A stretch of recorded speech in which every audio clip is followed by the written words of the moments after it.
Gente, já tá ao vivo aí, ó. Fala aí, pessoal, tudo bem? Aqui é o Cássio, professor de História, conhecido aí como Cássio, cara de guerreiro. E aqui é Ariel Prata, que é professor de Geografia, conhecido como cara de mal. Cara de mal? Mostra para os seus alunos, né, que você sabe fazer uma cara de mal de verdade. Olha que cara intimidadora. Tô amedrontado aqui, nem vou conseguir fazer mais. Cara, o que a gente tem pra hoje aí pro pessoal do Segundão? Bom, gente, primeiramente nós vamos falar hoje sobre processos de imigração, emigração e migração. Alguém tem alguma ideia da diferença entre esses termos? Responde aí, por favor, que nós estamos lendo os comentários. Vamos ver os comentários. Vamos ver. Tá na mão aqui, hein? Migração, emigração e imigração. Alguém acerta pelo menos um. Qual que é a diferença? E aí, migração, A gente tem um loop aqui de alguns segundos, por isso também. migração. Vai lá. E aí, Matheus. sabe? O que o pessoal tá falando aí? E a gente é lindo. Amadinha, lindos! Matheus, velho, olha só, Matheus. É lindos! Acho Olha o que Gustavo ali. gente, olha o responde Gustavo, aqui. o Migração. Gustavo O que é migração? Emigração. Ah, ó, A migração Gabi. no mesmo país. Quem é essa? Marim. É esse. A Gabi tá falando, migração sai. Migração é a chegada. Imigração é a chegada? Será? Será que não é? Imigração. Responde isso aí mesmo. Vamos lá, senão a gente vai ficar aqui. Pessoal, Vai então, responder. Vamos responder. Fazendo a introdução da nossa live agora. Então vamos começar pelo básico. O que é migração? Então não tem vogal no início, tá? Migração. Então migração é o deslocamento voluntário de pessoas que moravam em um lugar e vão passar a morar em outros, tá? Quando eu falo emigração, letra E aí no início. Emigração quer dizer o quê? Quer dizer entrada de um país. Ou seja, tá?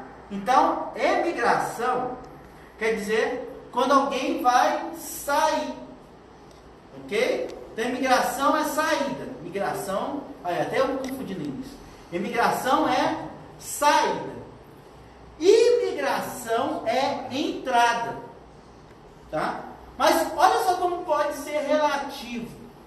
Tá? Então, a gente aqui no Brasil, tá? Se alguém sai do Brasil e vai para um outro país, ele vai ser o quê? Emigrante. Se uma pessoa entra no país, ela está sendo imigrante. Você pode associar com exportação e importação. Exportação, você não está enviando produto para outro país. Então, exportação, emigrante, então a pessoa está saindo. Imigrante, então importação, então a pessoa está entrando no país. Beleza? Então essa é a diferenciação básica entre emigração e imigração. Se você está na redação, você está em dúvida, não sei se é imigrante, coloca apenas migrante. Tá? Então, é uma forma de você sair ileso sem errar. Beleza?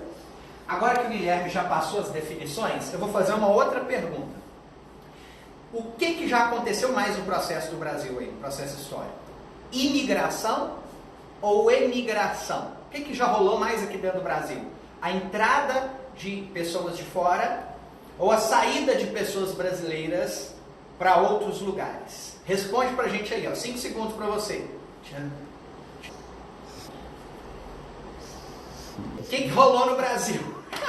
O que mais teve no Brasil, gente? Imigração ou emigração? Ó, 2 pessoas falaram imigração, uma emigração.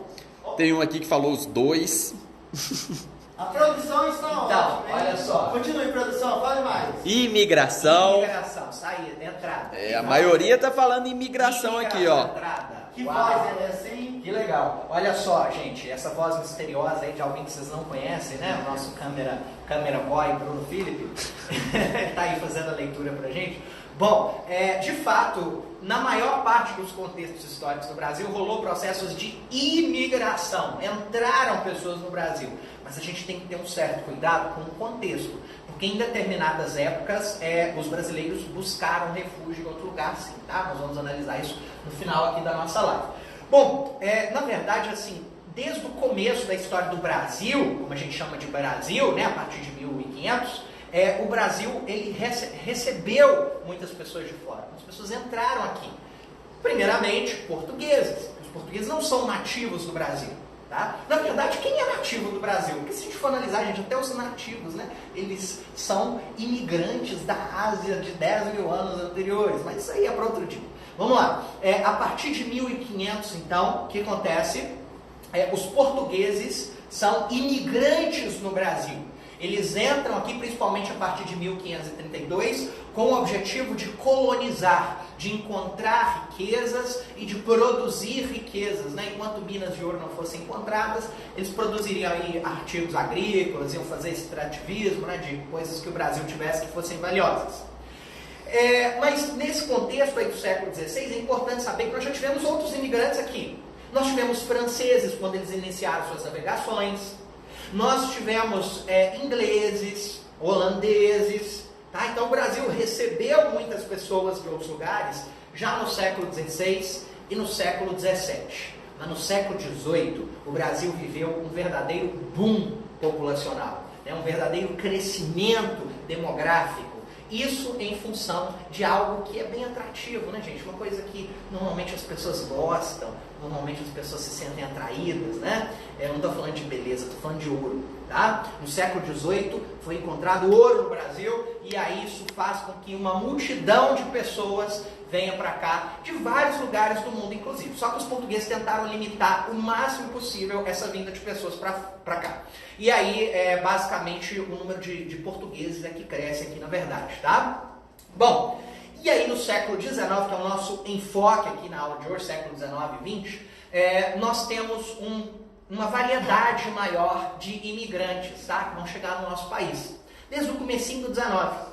Olha que interessante, naquele período em que o Dom João VI esteve no Brasil, ele já chama um grupo de imigrantes para vir para cá, chineses, gente. O cara traz chineses para cá com o objetivo de que eles produzissem chá. Lembra, a corte portuguesa veio para o Brasil. Vamos pensar nos hábitos refinados da corte europeia, da corte inglesa.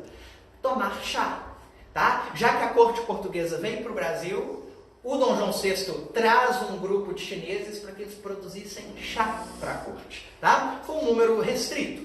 Ok, começam a vir outros imigrantes com o passar do tempo, principalmente depois da independência, 1822. Lembrando que o Brasil é um território de proporções continentais e para proteger esse território é preciso ter ocupação. Algo que o território brasileiro, em sua totalidade, ainda deixa a desejar até nos dias de hoje. Nós temos muitas áreas no Brasil que são vazias, né? Que tem pouca habitação, tem uma densidade demográfica muito baixa.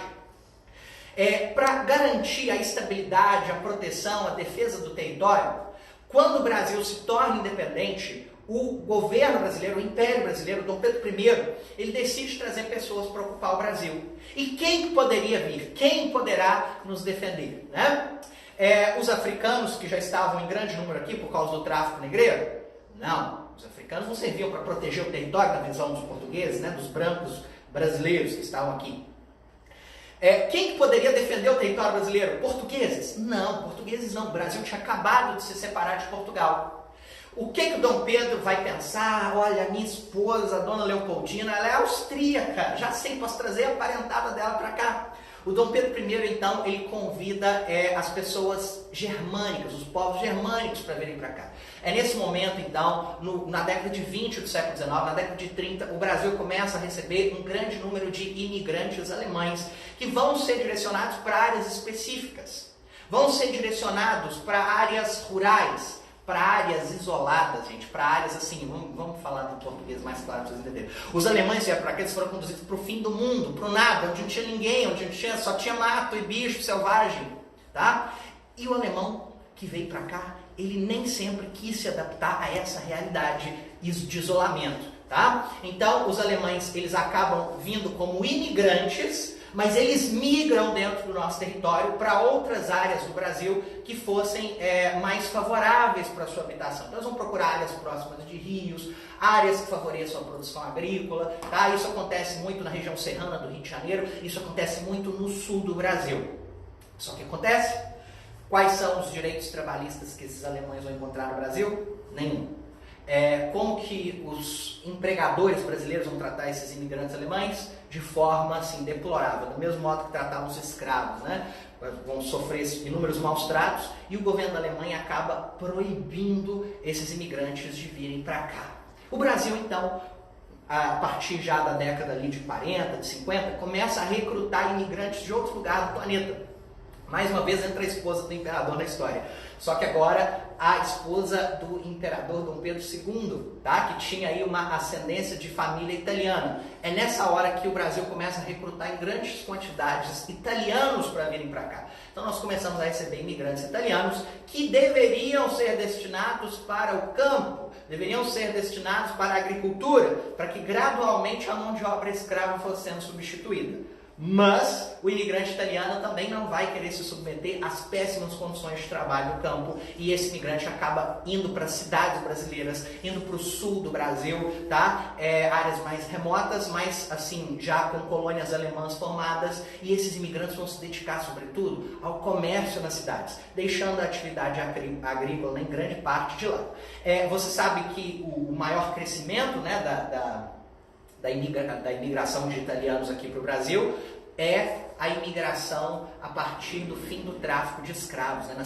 Na metade exata do século XIX, a partir de 1850, com o fim do tráfico de escravos, o Brasil demanda uma quantidade ainda maior de imigrantes para cá. Você quer falar alguma coisa, Guilherme? Eu já estou falando algo também aqui. Professor, só para adicionar uma informação, sim. Olha só, entre o século XIX e século XX, mais de 5 milhões de imigrantes entraram no Brasil. Então, muita gente, tá?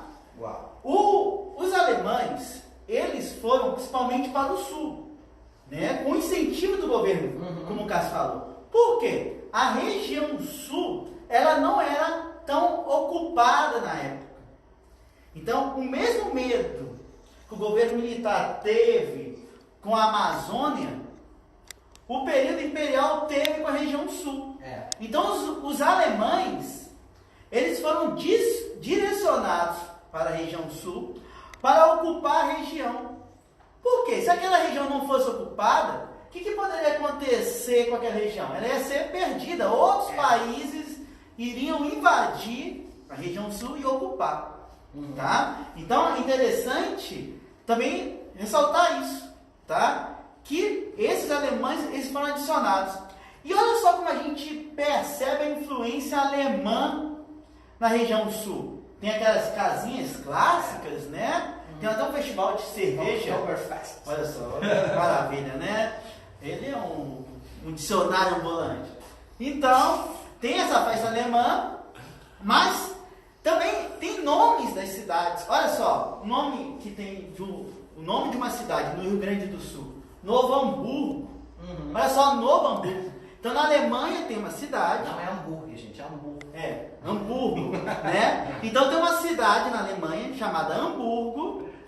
E esses alemães que eram de Hamburgo foram para essa parte do país e eles chamaram de Novo Hamburgo, fazendo uma referência com a Europa. E tem um nome parecido no Rio.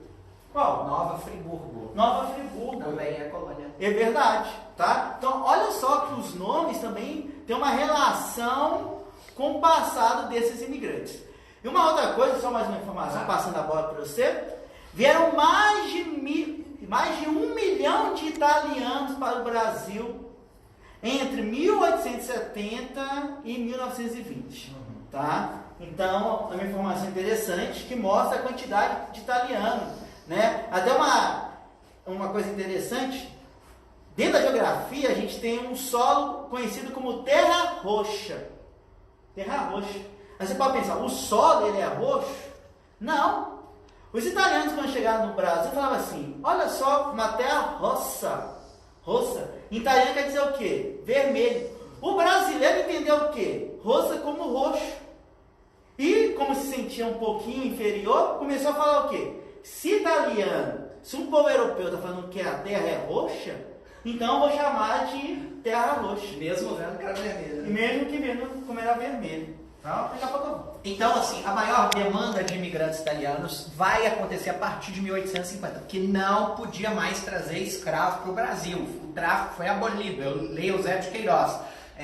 E a Inglaterra estava nesse combate também, né, desde 45, não estava dando muito certo, mas a Inglaterra jurou que se alguém tivesse trazendo escravos, ela ia afundar os navios.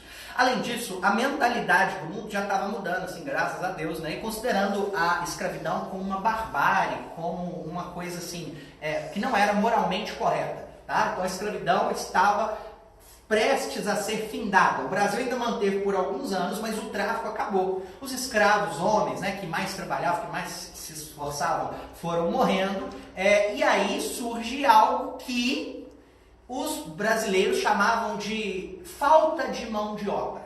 Faltava mão de obra, então era necessário trazer imigrante por isso. Gente, mas fica uma interrogação para vocês a respeito dessa história, tá? Não faltava tanta mão de obra assim, se você pensar que na medida em que escravos eram libertos, eles poderiam ser trabalhadores livres. O que acontece é que o Brasil vai adotar uma pseudociência da época que queria branquear a população brasileira. Para branquear a população brasileira era necessário que os negros fossem eliminados, que eles desaparecessem da face do Brasil, tá? E que mais brancos estivessem presentes aqui no nosso território. Para promover esse branqueamento, esse imigrante não poderia ser africano e nem poderia ser asiático. Tá? O asiático era considerado amarelo, o imigrante deveria ser europeu. O europeu que era visto aí como uma camada social superior. Tá? Só que assim, como eu disse para vocês, o tratamento dado a esse imigrante era terrível. Inicialmente a imigração era feita através do sistema de parcerias. Como funcionava isso? Um proprietário de terra paga para o imigrante vir para o Brasil, quando ele chega aqui tem que trabalhar um tempo de graça até que a sua passagem seja paga. Só que na medida que ele está trabalhando para pagar a passagem, ele vai criando outras dívidas. Ele tem estadia, tem alimentação, ele tem às vezes questões de saúde, tá? Então o europeu sempre está pagando dívidas e nunca recebe um salário digno. Ele cai numa situação análoga à escravidão. Aí a Europa começa a restringir a vida de imigrantes. O Brasil tenta adotar uma outra política, a imigração subsidiada. O governo brasileiro pagava a passagem do imigrante e ele chegava aqui sem dívidas. Mesmo assim, o tratamento dado a ele não era tão relevante assim.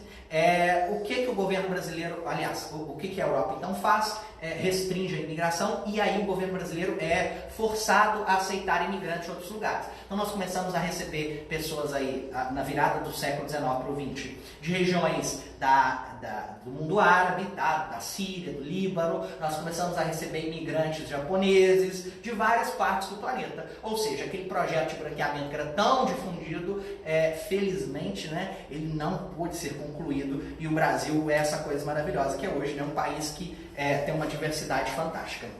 Bom, para encerrar aqui o século XIX, eu só quero fazer uma última pergunta. Nós vimos que existe uma demanda no Brasil pela vinda do imigrante. Mas o que motivou esse imigrante a deixar a Europa e vir para cá? Olha, se a gente olhar para a Europa no século XIX, nós vamos enxergar um contexto de revolução industrial, tá? Então a máquina tomando o lugar do homem em muitos lugares, a demanda por vagas de emprego fez com que as pessoas viessem buscar emprego aqui no Brasil. O crescimento demográfico também está relacionado com a revolução industrial. Lembre-se, a revolução industrial não é só máquina para produzir coisas, a revolução industrial também está ligada a avanços medicinais, a cura para várias doenças. Isso proporciona aumento demográfico, a população vai viver por mais tempo, vai nascer mais gente, a mortalidade diminui. Mais gente e menos emprego, porque as máquinas tomaram algumas vagas de emprego. As pessoas vão buscar emprego aqui na América, eles tinham um sonho de fazer a América, achavam que vinham para cá para ficar ricos. Claro que muitos ficaram, né? Mas a grande maioria caía nessas situações difíceis. E tinha ainda um terceiro e último fator, gente, que motivava a vinda de pessoas da Europa para cá, que é o seguinte: a instabilidade que essas duas regiões, Itália e Alemanha, viviam, né? Durante o século XIX, é o momento aí do ressurgimento, a campanha de unificação italiana e também da unificação alemã. São verdadeiras guerras que estão acontecendo internamente. Em busca de segurança, em busca de estabilidade, essa população italiana, essa população alemã vem para o Brasil também buscando segurança, tá? No século XX nós temos aí a continuidade, pelo menos nos primeiros anos, né, de imigrantes, mas a situação vai se modificando ao longo do século XX. Eu já te falei que a Europa parece um dragão comendo a África. Eu já te falei, você já reparou nisso? Eu acho que o mundo estava enxergando algo antes de ser real.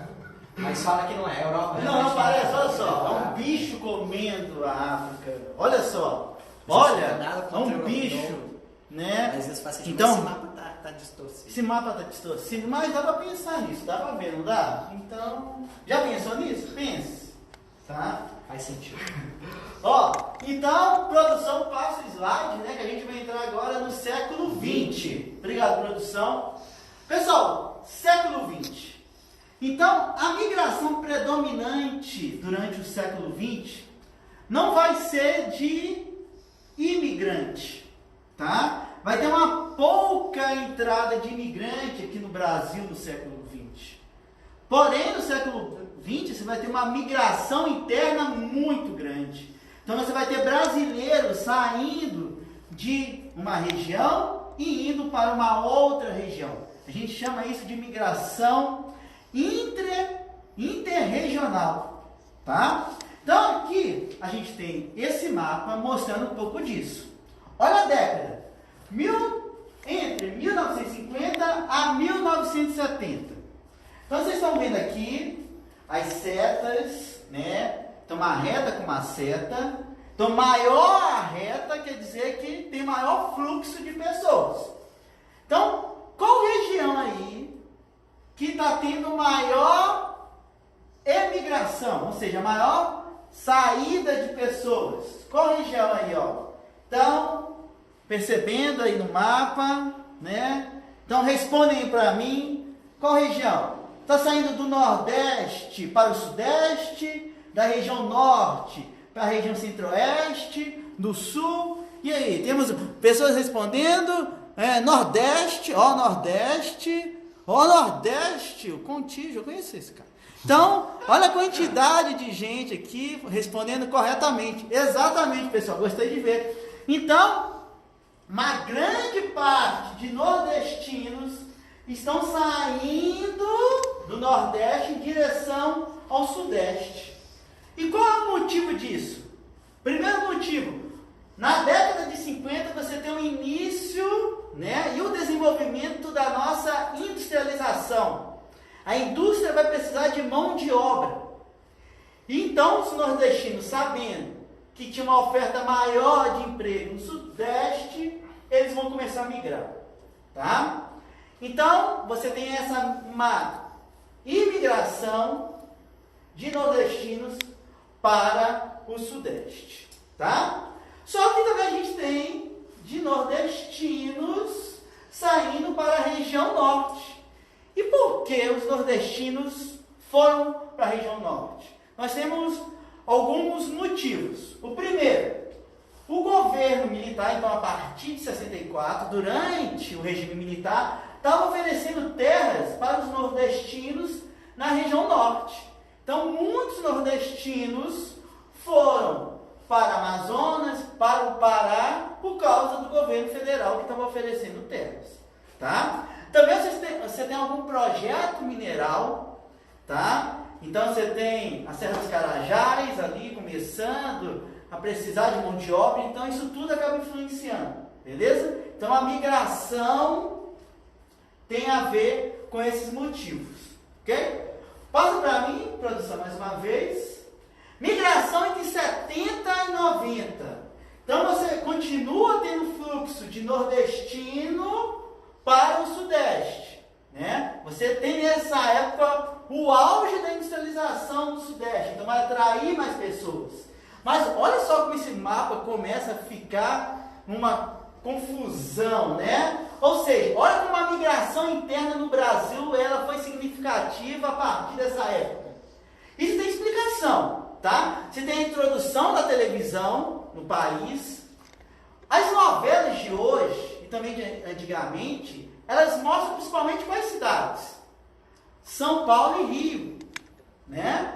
Então, você vai ter uma maior atração de São Paulo e de Rio. Então, os nordestinos vão mostrar isso. Você já viu a novela Senhora do Destino?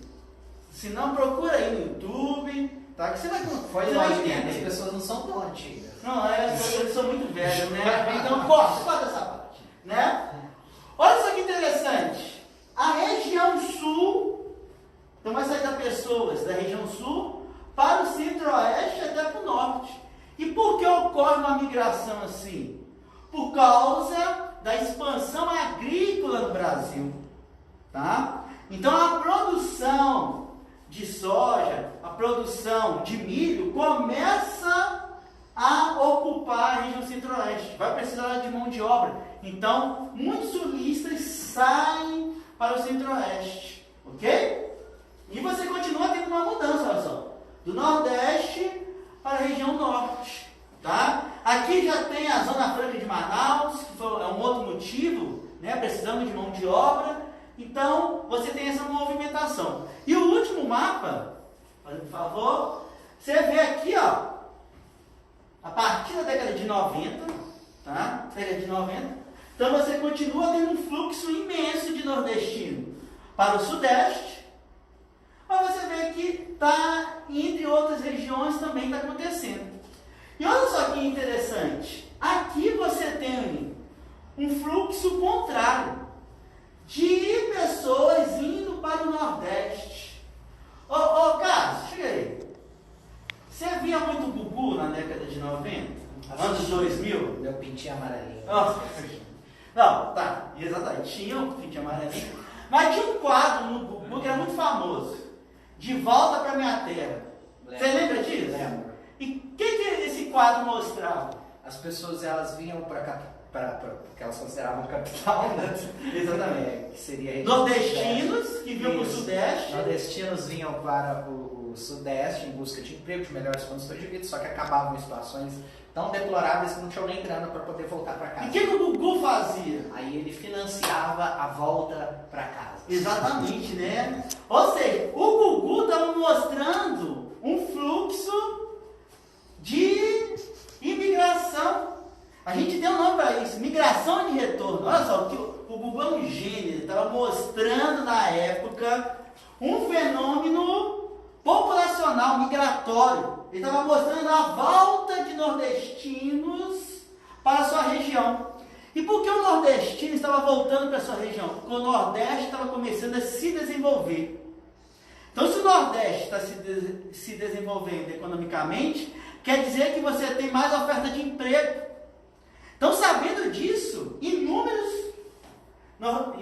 imigrantes nordestinos voltaram para o Nordeste. Então, isso tem um nome, migração de retorno. Beleza? A Letícia está falando que é a lei do retorno. A lei do retorno, muito boa. Curti, lei do retorno, né? Então, vai e volta, né? Tem mais alguém falando alguma coisa aí? Né? Ou melhor não começar. Eu quero saber por que eu sou bravo, eu não estou entendendo essa Você é um guerreiro bravo. Por isso. Falaram que o Guilherme, além de bom jogador, explica bem. Que é isso? Eu paguei pra essa pessoa, né? Depois eu pago aí. Falar que brabo é quase igual a bom, só que melhor. Que é isso, hein? É isso, hein? Nossa, olha a cara do garoto de felicidade, né? Que isso? Eu depois tenho uma pergunta, Guilherme, vai lá. A gente não saiu isso de pergunta. Não, mas sai de pergunta aí. É uma pergunta que eu tenho certeza que você sabe a resposta. A gente falou muito de imigração, da entrada de pessoas no Brasil. Falamos de migração, gente que vai, gente que volta, gente que sai do Nordeste, sai do Sudeste. Então, pergunta agora. Existiu algum momento da nossa história em que a emigração para fora do Brasil foi marcante? Pode voltar para mim. Eu vou... Vai. Você vai ver. O pessoal... Olha só. O Deixa eu ver aqui a Cássio... resposta. a gente não combinou isso. Não combinamos. E ele veio com essa pergunta Deixa eu ver se pra alguém- te derrubar, mas eu não vou cair nessa. Cara, temos momentos sim na nossa história onde você vai ter saída de pessoas para a Europa. Um desses momentos é durante o regime militar, tá? Então, você vai ter a saída de várias pessoas, né? Porque, principalmente ali no finalzinho do regime militar, na década de 80, onde a crise econômica era muito grande, então você vai ter muitas pessoas indo, por exemplo, olha só que interessante, para o Iraque. Tinha uma empresa brasileira, não vou falar o nome dela não, porque eu não vou ganhar para isso, mas tinha uma empresa brasileira atuando no Iraque. Então muitos brasileiros foram, muitos mineiros foram para lá. No Japão, muitos brasileiros foram. Estados Unidos, né? Então você tem esse momento na história. Então quando a economia está muito mal, ela acaba repulsando as pessoas, tá? Ah, não caí nessa, tá? Então, mais alguma coisa? Oh, acabou. Cara, eu tenho mais nada para falar. E você tem? Eu acho que a gente já sintetizou bastante, né? Em alguns momentos a migração foi marcante, a imigração e a imigração. É muito M, muito I. Mas eu mando um beijo pra vocês, gente. E vai estudar, pelo amor de Deus. Não fique em casa à toa, não. Não fique em casa só jogando videogame, ouvindo música. Faz isso. Estuda também, porque estudar é importante. Você vai crescer muito. Então a gente E nada de pânico. Então a gente queria agradecer Pampulha, Eldorado, Centro, Lagoa Santa, que saudade. Vida Nova, Barreiro e Eldorado. Falamos todos agora. Então, um abraço para todas as unidades. Saudade de vocês. Saudade imensa de dar aula, não dá? Isso. E vamos torcer para a epidemia passar rapidinho. Agora eu vou pro meu camarim, tá, gente? Então, tchau pra vocês. Beijos.